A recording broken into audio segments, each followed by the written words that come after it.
侯局长，媳妇来了就是不一样啊，这屋子收拾的有模有样的啊。以前我是忙，最近不是停职吗？我天天收拾。哦，您快请坐吧。啊，我们聊两句。哦，好，那你们先聊啊。走，带你买点东西。坐。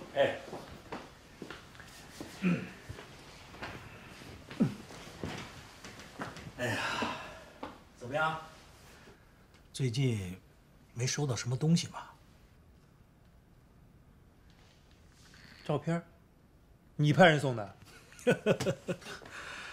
哎呀，照片你也看了，你没觉得这位领导干部恐怕有些不干净吗？你们觉得他不干净，把照片往我这儿一送，让我去调查。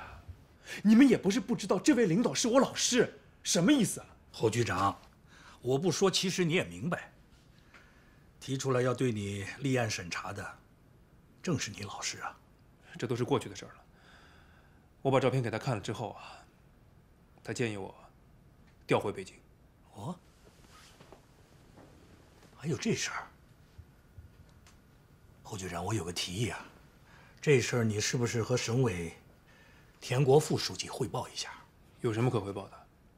我现在在停职，该汇报也是向你汇报啊。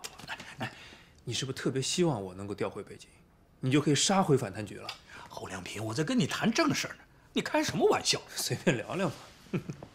哎，你，嗨，哎，你听啊，说正事吧。挣钱，他们也太黑了。咱们就是套用了一下牌照，他们要扣你12分，罚2000块钱，还要拘留你15天呢。拘留谁呀？你问问他们，他们不知道吗？我今天出来是给检察院办案的。所以啊，我跟雷警官商量一个新的对策，说是可以不用拘留你了，但是呢，要罚款5000块，扣12分，还得让你把奔驰车给开回来。宝宝，你明确的告诉他们啊，那辆奔驰车啊是开不回来了啊，已经被越南县法院没收了。还有尤瑞星跟小钱也被行政拘留了15天，今天刑满释放。我跟检察院的正去接他们呢。毛总，电话里别说公事儿，注意保密。不好意思，宝宝，别说这事了，罚款就罚款吧，你全权处理，交钱吧。可是挣钱，你觉得让公安局罚咱5000块钱合算吗？等你出差回来闲着的时候，去拘留所蹲个15天，这不就是每天挣200，咱也能省了3000多块钱呢。我觉得自从你改名叫挣钱之后，咱就没挣过啥钱。哎，不是宝宝，你怎么想的啊？我挣钱现在的价值会低于一天200块钱吗？那倒也是。哎，老头的价值肯定每天低于200啊。那让老头去替咱行政拘留个15天多好呀。你想什么呢？哎，你怎么不替我去呢？郑总，咱俩的关系不是还没到那份上吗？而且这么好的表现机会，我怎么能跟老头抢呢？行了，我跟你说了啊，我现在就给老头打电话，我跟他说你请客，请他去体验一下生活。哎，你给我打住！我请什么客？我请客？我爸他连驾驶证都没有，他去了不也是白去吗？你别跟我废话了啊！赶紧交钱去，不就5000块钱吗？就当给你看病了，挂了。怎么着，毛总又游走于法律的边缘啦？谁游走于法律的边缘了？林大检察官，您可别忘了啊！我今天出来可是帮你们检察院办案。是，可我们检察院不也帮了你吗？不然毛总，你以为你那15天行政拘留能逃得了吧？我说林大检察官，别老毛总的，咱又不是不认识，你又不是不知道我姓什么。我知道啊，你不是叫毛毛虫吗？毛总我叫错了。我那是网名，爱哭的毛毛虫。行，那我叫你老艾吧。林大检察官，那你的网名叫什么呀？林漂亮。那我就叫你老亮吧。好好开车。是，老亮。明天巡视组可能找你谈话，要了解赵立顺同志在寒冬主政时的一些情况，你实事求是呗。好，其实我已经接到通知了，您放心，我一定会对组织实事求是。邵书记，有个情况。什么事儿？检察院来电话说赵瑞龙他。邵书记，我先回避一下。不用。赵瑞龙入关了？是的，赵瑞龙他已经从深圳的黄冈口岸入关，现在已经在飞往荆州的飞机上了。有关部门知道了吗？知道了，检察院正在盯着。季长明检察长说，要不要在汉东机场抓他？告诉他不用着急，他已经承诺要把美食城的拆迁款全部捐出来，咱们得让他实现了这个当慈善家的愿望再说。邵书记说的对，大风厂那块地也跟他有关，我还得让他做一次慈善。啊，瞧瞧，他在荆州还有未尽事宜呢。告诉季长明检察长。好，我马上。程主任，程主任，监听范围扩大后，有用的信息来了。宝宝，明确的告诉你了，这辆飞机是开不起来啊，已经被法院没收了。还有一小钱也被拘留了15天。请每日报，我跟检察院接触。玉春同志真是太可惜了，当年多能干啊！为了改变我省的经济面貌，那真是敢打敢拼。他曾经在公开场合不止一次说过，不怕犯错误，就怕不改革。谁不改革，我跟省委先改人。哎，邵书记，说心里话，他的很多作风深深影响了我。这话你不说我也得说。大刀阔斧，敢拼敢闯，你学到了。他的刚愎自用，作风霸道，你也学到了。是。前2天你在揽政干部学习班上的讲话我看了，那就是霸气十足啊。邵书记，这个试点可是您让我做的，说话不重一点，那些揽政干部根本记不住。我觉得，矫枉就得过正。是，没错。实际上我是支持你的。我把你那讲话推荐给别的干部看了，包括田国富同志，让他们不妨也这么做试试。可是大刚同志，咱现在不是总结经验吗？我是班长，那该提醒得提醒，该拽拽袖子就得拽拽袖子。邵书记，我洗耳恭听。据说丁义珍出了事儿了，你这个当一把手的，首先想到的不是自省自查，而是醒人骂人，把人家市纪委书记臭批了一通，有没有这么回事？有这事儿，有这事儿，当时也不知道怎么了，一张嘴就出来了。你这就是一把手当惯了，好多毛病是不自觉的。就这些，就这些。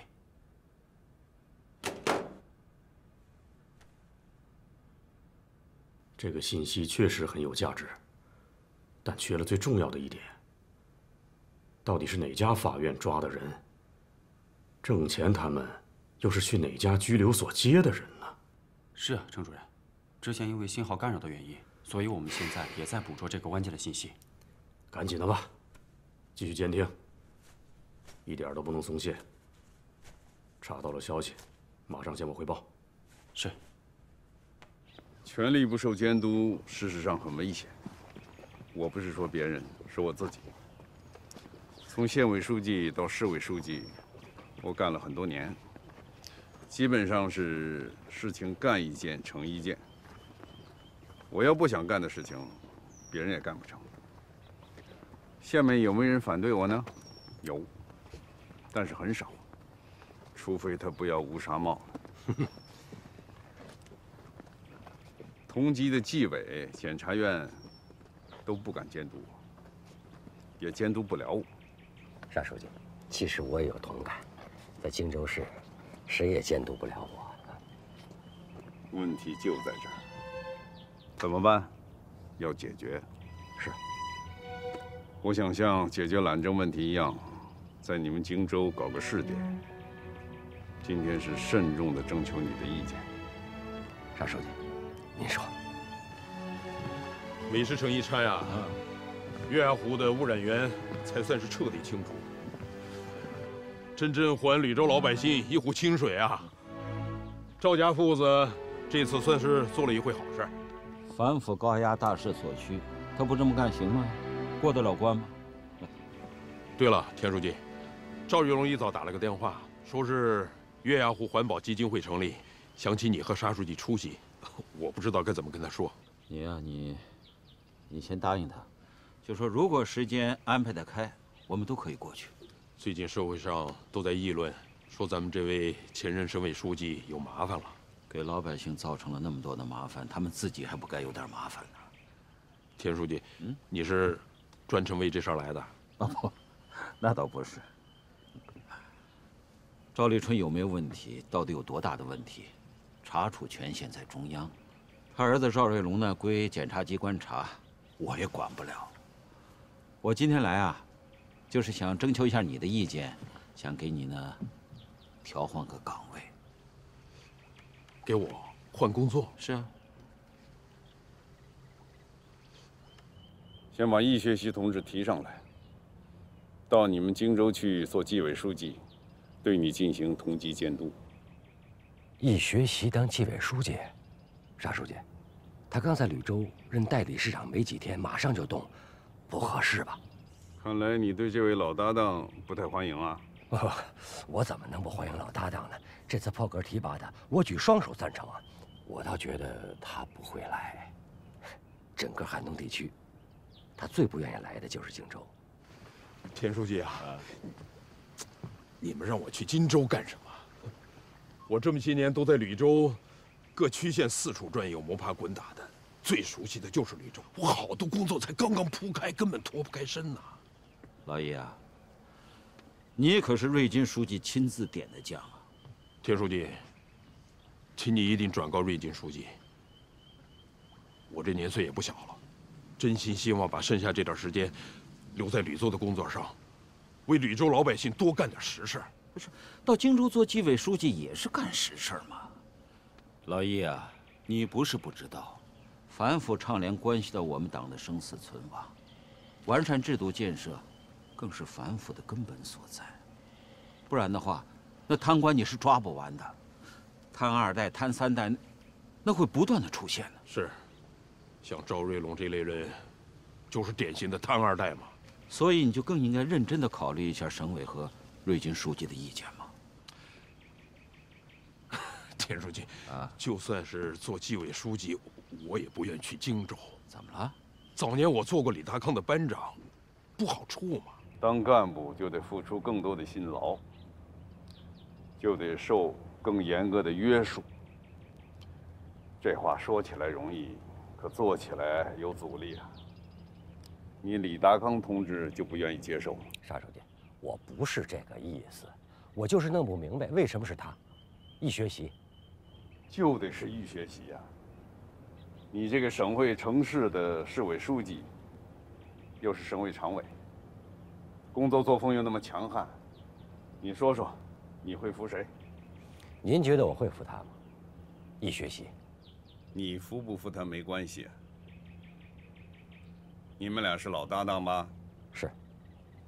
他当过你的班长吧？他资格比你老吧？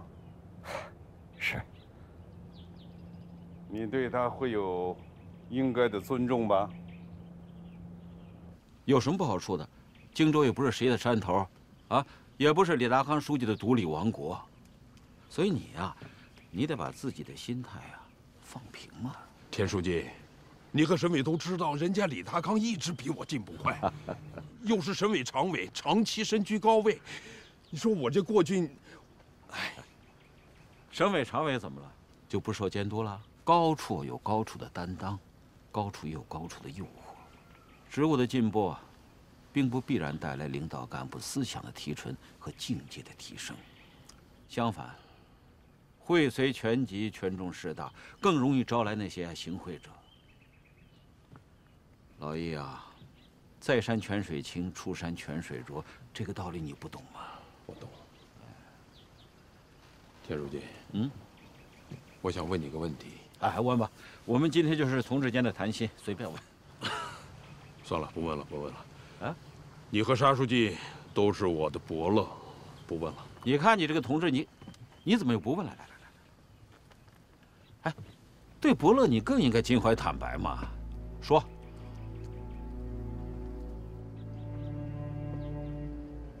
我去监督李达康，谁来监督沙瑞基？田书记，你要求我做的，你自己首先能做到吗？你能按照党章的要求和中央的规定，对我们省委一把手实行有效的统计监督吗？易学习，你在点我的穴呀！如果不实行有效的监督，群言堂就会变成一言堂，一把手就会走向犯错误的快车道，同意吗？同意。如果我们没有足够的定力跟操守，那一把手就会变成一把手，霸道。知道。说得好，沙书记，易学习是纪委书记，我接受。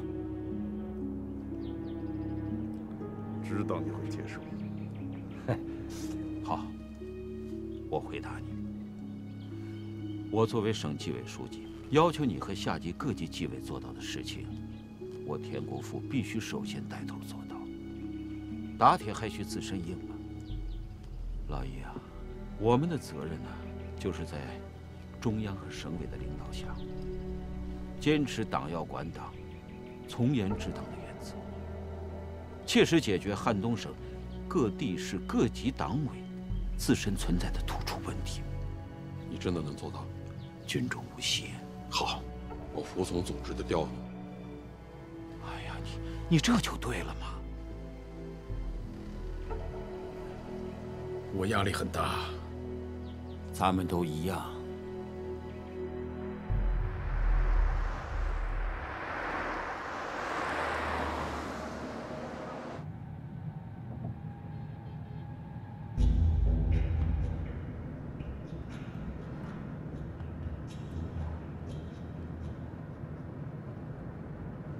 喂，老高啊，你跟他们说一下，我马上就到。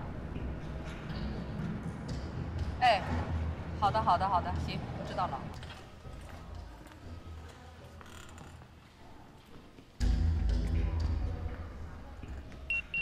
关键的信息还没有出现。没有。从目标的方向看，应该是烟台市。烟台？对。看守所不是没有拘留这2个人吗？就是啊，全省所有的看守所都已经彻底查过了。不是司法拘留吗？问问烟台法院吧。我去查查。好。厅长，烟台和下属各法院都没有执行过那辆奔驰车，也没司法拘留过任何人。报告，目标在我省烟台与邻省越南线边界处突然消失。消失了？会不会出省了？程哥，你去查一下大风厂在邻省有没有诉讼纠纷。是。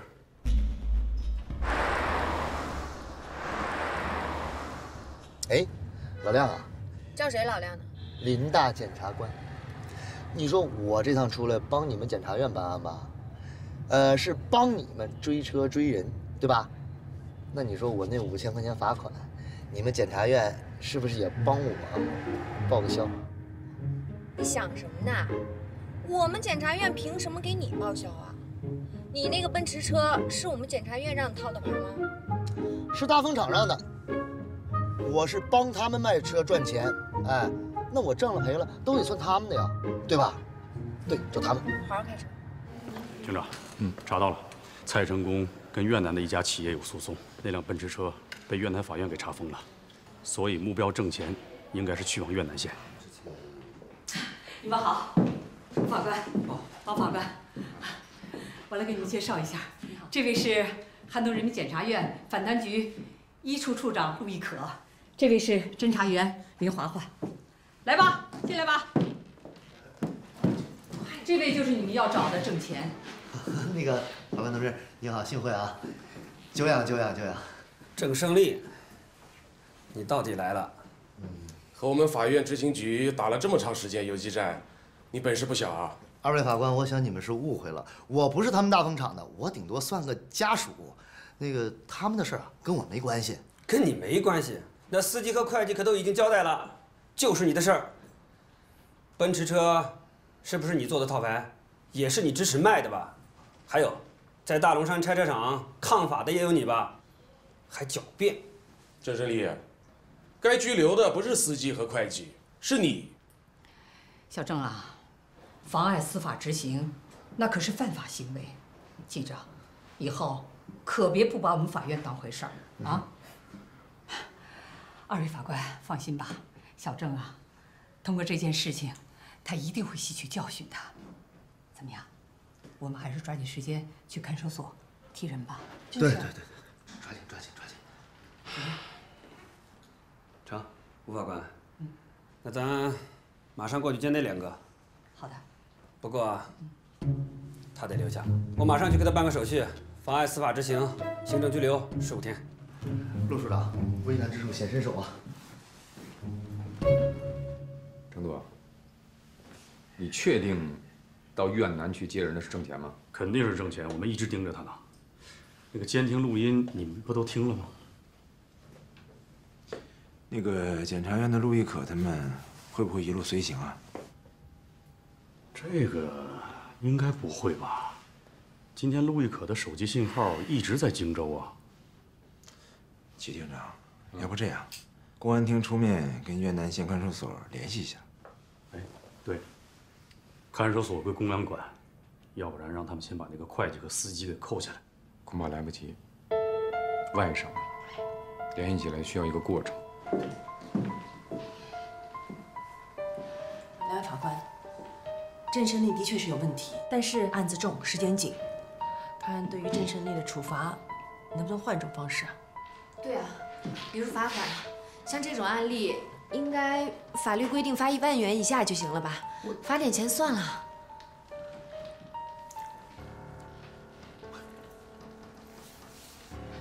二位法官，我看这样啊，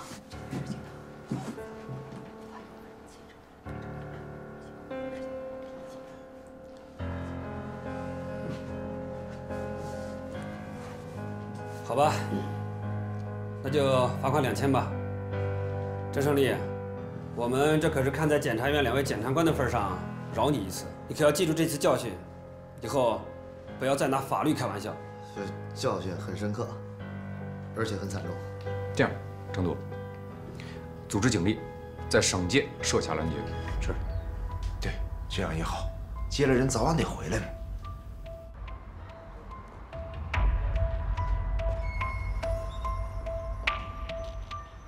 走吧。谢谢啊，不用客气，不用谢谢。那我们快走吧。谢谢啊，别客气，别客气，再见。谢谢你啊，谢谢你，嘿嘿，谢谢你。检察长，人接到了，我们正在赶往烟台，预计1个小时之后能够到烟台检察院。好，在烟台检察院就地询问。明白。你们怎么找到我们的呀？怎么找到的？你还不知道我挣钱的神通吗？这点小事儿还不知道？行了啊，收回你的神通吧。哎，尤会计，你进去了怎么不跟家里人打声招呼啊？进去了还能打招呼？他们让吗？那是违法的，他们就应该通知家属的。哎，佑哥，要我说你们也够笨的啊，那还能自己给人送上门去？别提了，不是上了他们的当吗？他们假装买车，先把我骗到烟台，又把我骗到越南县，再然后你们就把我卖了是吧？我认识你们大风厂这帮子人呢，算倒了血霉了。出这么档子事儿啊，荆州罚了我5000，越南县又罚了我2000。哎，这钱你们大风厂得给我报了啊！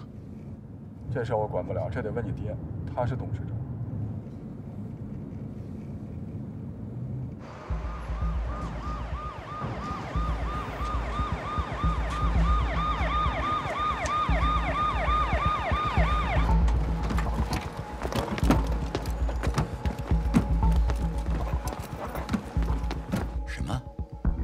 他们在省界设卡了，我知道了。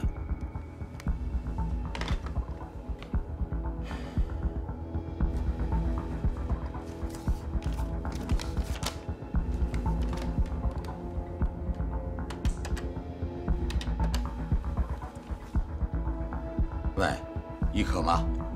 你们现在在什么位置？进入汉东省界了吗？还没有，距离省界收费站还有18公里。好，你听我说，大约往前开3公里有个出口，你们从那儿出来，绕到东乡去烟台市吧。检察长，出什么事儿了吗？你们被人发现了，人家在省界的收费处严阵以待，等着你们呢。越南县看守所说，他们走了1个小时了，应该马上会出现在屏幕上。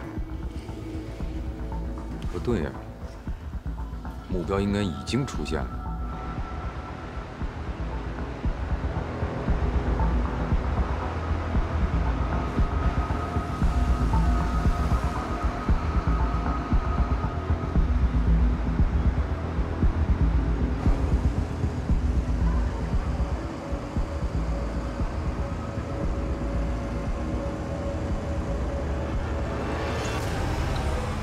厅长，挣钱有没有可能不走高速，绕到越南县的东乡进入我省？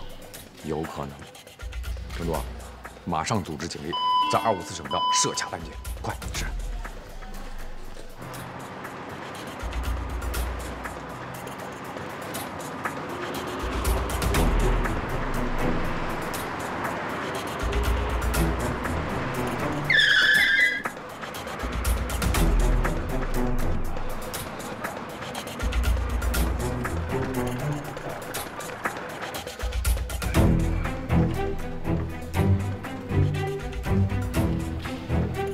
坏了，省道设卡晚了，他们已经进入了烟台市。什么？又不去了？我都快到烟台检察院门口了。马上掉头，去青山区检察院反贪局，服从命令。是。我已经让青山局做好准备了，记住，关掉所有手机。明白。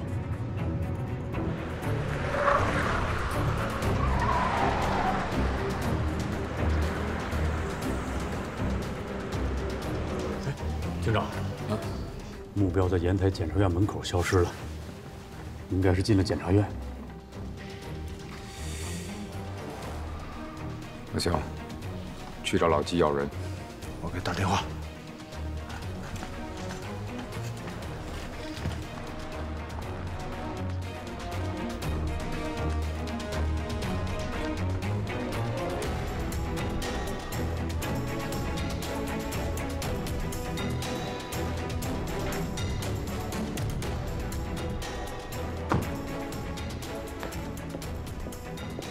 你好，季检察长要求我们的事，我们都已经安排好了。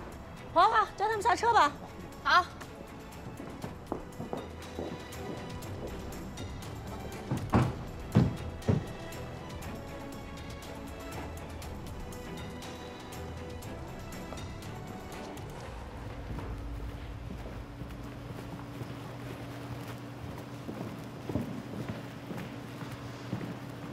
哎，小王，青山区那边准备就绪了没有？人刚到，信号已经传过来了。哦，好。老肖啊，有什么事吗？我说林大美女啊，咱可不该这么干，好吧？我还挺多事，我得抓紧回荆州。我知道你们的那个保密规定，打死我也不说，行吧？郑总，这是纪律要求，您啊就在这休息2天，看看风景呗。是啊，烟台山的风景很不错的，5A 呢。这几个 A 跟我有什么关系啊？啊？哎，吴法官，我想明白了，你非让我来，是不是跟那个越南县法院串通好了？你故意坑我呀？哎呀，谁故意坑你了？你说，你犯的那些事儿，我根本就不太清楚。阿姨陪你旅游，旅游？我旅什么游？我哪有心情旅游？我出来做好人好事来的，赔进去7000块钱啊，驾驶证也没了。你说我找什么没了啊？啊，可以进去了。处长，这不郑总还在这烦着呢吗？他不愿意去旅游，非要回去赚钱。郑总，这么急你不损失啊？陆处长，像我这样的人挣点钱不容易，是吧？是。华华，赖咱们刚才考虑不周，要不然咱把钱要回来。没关系，郑总，不管是荆州公安局呢，或者是越南法院，反正都是刑拘15天，你想去哪都可以。陆处长，咱别玩笑啊！钱我都交了，还能退回来？拘了也是白拘啊！这你蒙谁呢？郑总就是年轻有为啊，懂法。咱也讲个理，刚才我们帮了你，现在你也帮帮我们啊！行。哎，但是咱们话说前头啊，我的钱可都交罚款了，现在身上1分钱都没有了。行，郑总，我知道您这次亏大了，这次啊，我们省检察院请你客了，走吧。走吧。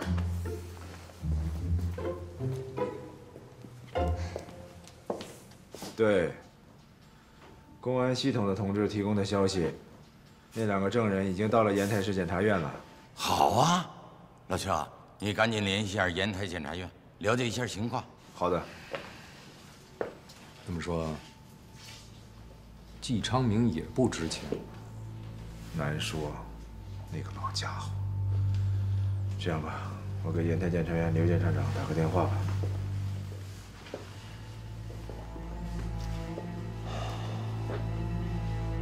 咱们去烟台的事儿，肖刚玉知道吗？咱们防范这么严，还是让他们知道了。没办法，人家掌握着整个公安系统。不会是他们知道青山区反贪局去了吧？那倒不会。不过咱们也不能掉以轻心，一定要抓紧，准备好机动力量，待命。需要查实的事实，立即去查，绝不能让旁人插手。放心吧，老季，这我已经安排好了。好，立刻开始吧。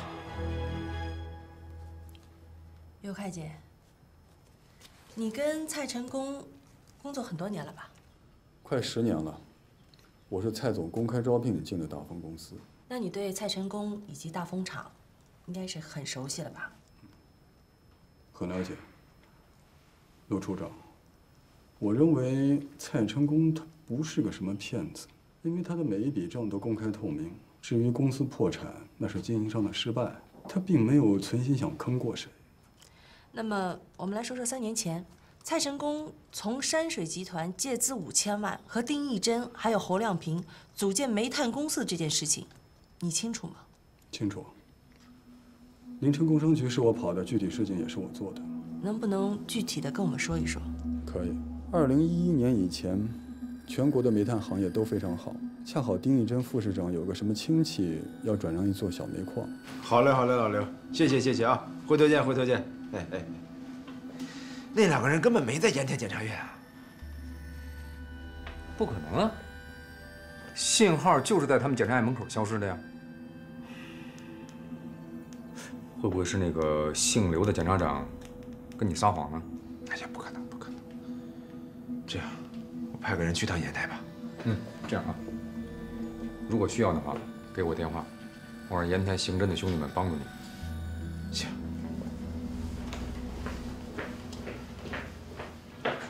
中央巡视组第一批第一个就是找我谈的话，看来咱们汉东要动真格的喽，存量腐败就要被清除了。不是不报，时候未到。现在啊，是时候到了。对，陈叔叔啊，您和老同志的那些反映和举报，这回啊是真要好好查一查。所以他赵立春又想起我来了。哎，他不敢直接来找我，他让高玉兰来找我。说让我当什么，这个环保基金会的什么会长哦，是那个吕州月牙湖环保基金会吧？啊，对对对，哎，那不是赵瑞龙捐了拆迁费建的吗？这个你也知道啊？啊，那这赵瑞龙怎么还不抓呀？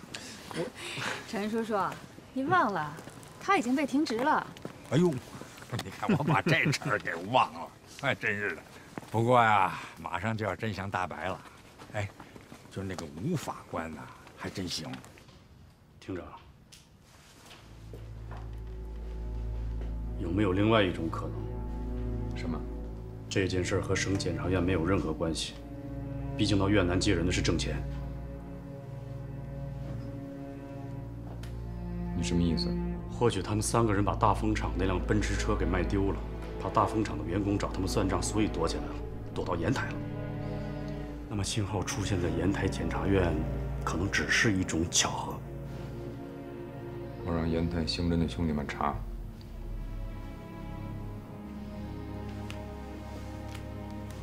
哎，魏龙啊，你到了是吧？啊，行行，我现在马上过来。自从沙瑞金到了咱们省里当省委书记以后，你看他赵立春，左一个对不起我，右一个对不起我。他说给谁听的？他说给沙瑞金听的。哟，陈叔叔，看来您还是个明白人呢。我当然我明白了我。哎，他对不起我没关系，别对不起党和人民。他就是对不起党和人民啊。陈叔叔，您真像个老愤青。愤青怎么了？老了，我当个愤青，我觉得还挺好。哎，你说我说的不对吗？赵立春，他这么一个老党员，在他身上看不到一点党性原则，连最起码的传统美德他都没有。根据临城工商局的资料显示，这个公司蔡成功占股70%，丁义珍、侯亮平各占15%。具体事情是这样吗？假的，真正的股东只有蔡成功一个人，既没有丁义珍，也没有侯亮平。至于为什么把他们2个名字写上去呢？就是为了拉大旗做虎皮，唬人的。他们俩根本都不知道。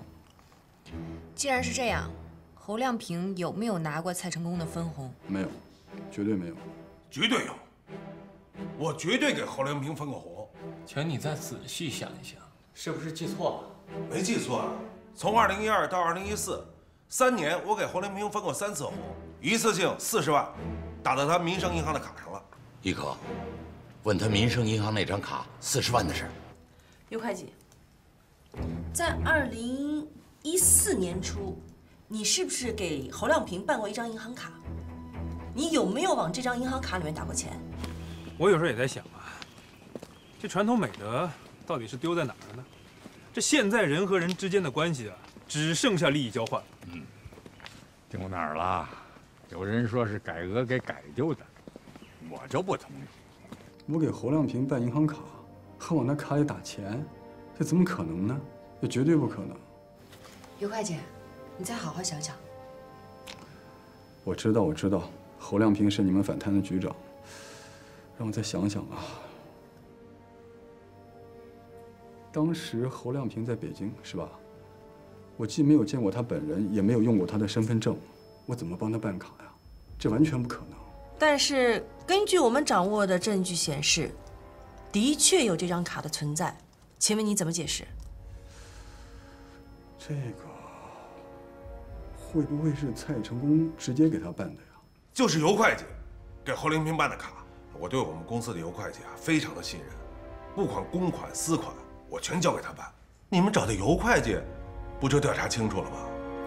蔡成功，你以为我们找不到尤会计了是不是？我请你放老实点儿，别把什么事儿都往尤会计身上推。切到青山新闻室。我这边反正没有给侯亮平办过什么卡，送礼的我都是另外有账的。陈叔叔，我听说您和王阿姨以前帮助过沙瑞金属人。这个事儿呢，说来就话长喽。哎，你说当年那打仗的时候，那个人与人之间的感情和现在的人不一样。你说战争结束以后，你看我们见到班活着的6个人，就说呢一定要找到烈士的后代。后来我们找到，就是我们的老班长沙志江老家沙家坝的时候，没人了，家里1个人都没有了。我说这不行啊，怎么着也不能让我们的老班长绝后啊！哎，这时候呢，正好呢，沙瑞金呢，在村子里是个孤儿，没爹没妈。我说行，就让沙瑞金当成我们的这个老班长的后代，这样就我们就一直把他抚养到大学毕业。后来大学毕业以后呢，也没怎么联系，如果他不当了省委书记，嘿，我们指不定什么时候能见面呢。怎么走这儿来了？啊，对，买菜回来了。哎，所有菜都买到了，就是没买着螃蟹。嗨，没有卖的。你看，没事，今天我不吃螃蟹了，我给你们露两手。走，回家。走。这些年我办的卡打的钱多了去了，我实在是想不起来。要不咱们就别在这边谈了吧，咱们回荆州去，我把那些卡都拿出来，看一看有没有侯亮平这张卡，不就行了吗？刘会计，你刚才说这些年你办过很多卡，有多少？有很多，大概有350-60张。你怎么办那么多张银行卡啊？这不是要给工人发工资吗？1000多号工人的工资呢，还有厂子里的流水。买原材料、买原布，这都得要花钱。银行卡又有限额，我不办这么多银行卡怎么行啊？一科，问他那些银行卡放在什么地方，我要马上派人去查。老林啊，机动组准备出动。是。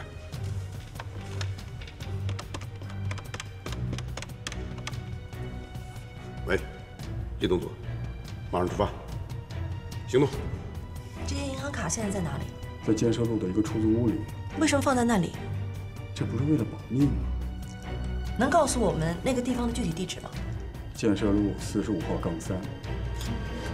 陈叔，哎，陈叔，您对这个高玉良有什么看法？我是觉得他和高小晴的那些事儿，不会是空穴来风吧？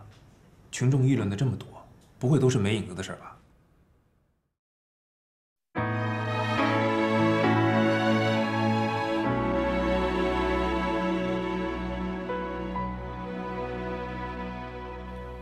与谁同步一肩上的职责，听一番枝繁叶落，看一幕檐下交错。此时此刻，情同手足在侧。与谁同我以心中的执着，听一声青梅永了，看一片繁星闪烁。此时此刻，爱与永续，你我。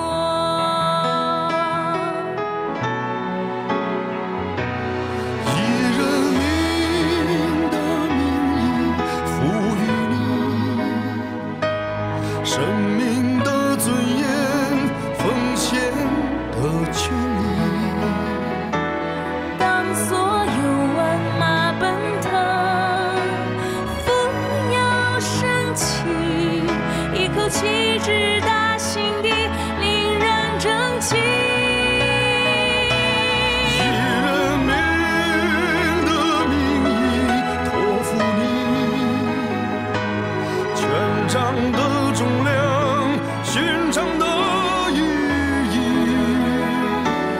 当一切尘埃落地，喧嚣归隐，一颗心情归故里，潇洒落笔。以人民的名义赋予你生命的尊严，奉献的权利。当所有万马奔腾，扶摇升起，一口气直达心底，令人争气。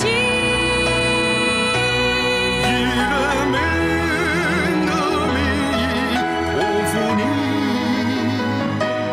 权杖的重量，勋章的意义。